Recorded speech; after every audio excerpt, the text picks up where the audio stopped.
Hello বন্ধুরা, আজকে তোমাদের সঙ্গে যেটা রেসিপি শেয়ার করছিল তালের বড়া। তার জন্য চাই কিছুটা তাল, কিছুটা পরিমাণ চিনি চাই কিছুটা পরিমাণ আটা। তোমরা চাইলে এখানে ময়দাও ব্যবহার করতে পারো। তারপরে রয়েছে নারকেল কোড়া, তারপরে রয়েছে কিছুটা পরিমাণ সুজি এবং রয়েছে কিছুটা পরিমাণ কালো জিরে, আর রয়েছে স্বাদ মতো নুন, সেই নুন রয়েছে। এরপরে আমাদের এই যে উপকরণগুলো রয়েছে, এই উপকরণগুলোকে তালের সঙ্গে ভালোভাবে মিশিয়ে নিয়ে একটা ব্যাটার তৈরি করতে হবে। সেই ব্যাটারটা আমরা এবার তৈরি করব। ভালো করে দেখো বন্ধুরা কীভাবে আমরা সেই ব্যাটারটা তৈরি করছি। প্রথমে দেখো, যে আটা বলেছিলাম সেই আটাটা আমরা তালের মধ্যে দিয়ে দিচ্ছি। তোমরা চাইলে এখানে ময়দাও ব্যবহার করতে পারো, তাতে কোনো অসুবিধে নেই। ময়দা ব্যবহার করলেও একই হবে, ভালোই হবে, অসুবিধে কিছু হবে না। আমরা এখানে আটা ব্যবহার করছি। আমরা প্রথমে 3 চামচ আটা দিলাম। সেই 3 চামচ আটা দেওয়ার পর সেটাকে ভালো করে তালের সঙ্গে মিশিয়ে নিতে হবে, যাতে আটার কোনো ডালা বা গুঁড়ো না থাকে। তার সঙ্গে আমরা এখানে নিচ্ছি সুজি। আমরা এখানে 2 চামচ সুজি দিলাম, 3 চামচ দিলাম। আচ্ছা, এরপরে আমরা ভালো করে মিশিয়ে নিচ্ছি তালের সঙ্গে। উপর নিচে করে হাত দিয়েই ভালো করে আমরা সেটাকে মিশিয়ে নিচ্ছি, যাতে কোনো সাদা অংশ না থাকে। এরপরে চিনি দিচ্ছি আমরা সেই তালের মধ্যে। স্বাদ মতো যে যেমন মিষ্টি খাবে সে সেরকম চিনিটা ব্যবহার করবে। হ্যাঁ, আমরা এখানে 3 চামচ 4 চামচ চিনি ব্যবহার করছি, আমাদের একটু মিষ্টি দরকার।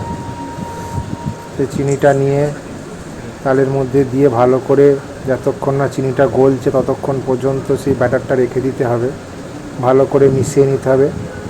আর যে কালো জিরেগুলো ছিল সেই কালো জিরেগুলো এরপর নিয়ে তালের মধ্যে দিয়ে দিতে হবে, সেই ব্যাটারের মধ্যে দিয়ে ভালো করে পুরো মিশ্রণটিকে হাত দিয়ে ওলট পালট করে ভালো করে ব্যাটারটা তৈরি করতে হবে।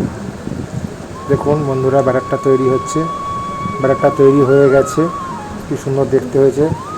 এরপরে এর মধ্যে আমরা যেটা ব্যবহার করব সেটা হচ্ছে স্বাদ মতো লবণ। সেই স্বাদ মতো লবণ আমরা এখানে দিচ্ছি তালের মধ্যে। সেই লবণটা দিয়েও ভালো করে আবার ব্যাটারটাকে মাখতে হবে, নাহলে নুনটা এক জায়গায় হয়ে যাবে। ভালো করে লবণটা নিয়ে তারপরে এখানে দিচ্ছি সেই নারকেল কোড়াগুলো। তারপরে ভালো করে নারকেল কোড়াগুলো দিয়ে আবার ব্যাটারটাকে পুনরায় উপর নিচে ভালো করে মাখতে হবে, দিয়ে আবার একটা নতুন ব্যাটার তৈরি হবে। দেখুন বন্ধুরা, দেখুন কি সুন্দর একটা তৈরি হয়েছে ব্যাটার। সেই ব্যাটারটা নিয়ে এবার আমাদের ভাজার পালা। এবারে আমরা কড়াইতে তেল গরম করব। দেখুন, কড়াইতে তেল দিয়ে দিতে হবে, যাতে বড়াগুলোকে আমরা ডুবিয়ে ভাজতে পারি। যতটা পরিমাণ তেল দরকার তত পরিমাণ তেলই কড়াতে দিতে হবে। এরপরে আমরা তেলটাকে একটু গরম হতে সময় দেব। তেলটা একটু গরম হতে আমরা সময় দেব।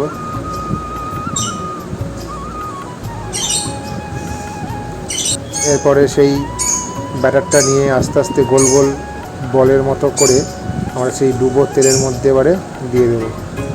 দেখছেন কি সুন্দর ফুলে উঠেছে। এরপরে পরপর নেব এবং সেই গরম তেলের মধ্যে আমরা বলের আকারে দিয়ে দেব। এবং বলের মধ্যে বল আকারে দিয়ে দেব। দেখুন কি সুন্দর ভাজা হচ্ছে। খুব সহজ, সবাই বাড়িতে বানিয়ে টেস্ট করে দেখো, খুব সুন্দর খেতে, সুস্বাদু, খুব সুন্দর খেতে। তেলের মধ্যে দিয়ে দিচ্ছি একটা একটা করে। তেলের মধ্যে দেওয়া হয়ে গেলে ফ্লেমটা একটু লো ফ্লেমে রাখবে। হাই ফ্লেমে ভাজলে তলাটা ধরে যাবে, লাল হয়ে যাবে, সেক্ষেত্রে খেতে খারাপ হয়ে যাবে। লো ফ্লেমে রেখে ধীরে ধীরে ভাজতে হবে। দেওয়ার পর এবারে ওলট পালট করে পিট করে আবার ভাজতে হবে। গায়ের কালারটা যখনই লাল লাল ব্রাউন আসবে ভাববে আস্তে আস্তে ভাজাটা হচ্ছে। ওলট পালট করে ভাজতে হবে, ওলট পালট করে ডুবিয়ে, তেলের মধ্যে ডুবিয়ে ভাজতে হবে ওলট পালট করে। দেখুন বন্ধুরা কত সুন্দর দেখতে হয়েছে, অপূর্ব সুন্দর দেখতে হয়েছে। দেখবেন এবার লাল হয়ে এসেছে, এবার দেখুন গাটা কি সুন্দর ব্রাউন কালার হয়ে এসেছে, লাল হয়ে এসেছে। যখনই দেখবেন এরকম কালার এসেছে, লাল হয়ে গেছে, এরকম কালার এসেছে, তখনই এবারে ছান্তাই করে তেল থেকে আস্তে আস্তে তুলে নিতে হবে। ভালো করে তেলটা ঝরিয়ে নিন, ভালো করে তেলটা ঝরিয়ে তেল থেকে তুলে একটা পাত্রের মধ্যে রাখুন। আবার তেল থেকে ছাঁকান, ছাঁকিয়ে তেল থেকে তুলে নিন, তুলে তেলটা ঝরিয়ে পাত্রের মধ্যে রেখে দিন। এবার কিছুক্ষণ তাপ বসতে দিতে হবে যাতে ঠান্ডা হয়। ঠান্ডা হওয়ার জন্য কিছুটা সময় দিতে হবে। তারপরে একটা প্লেটে নিয়ে তার উপর থেকে নারকেল কুচি সরিয়ে দিন এবং সবাইকে সার্ভ করুন সেই অপূর্ব সুন্দর তালের বড়া।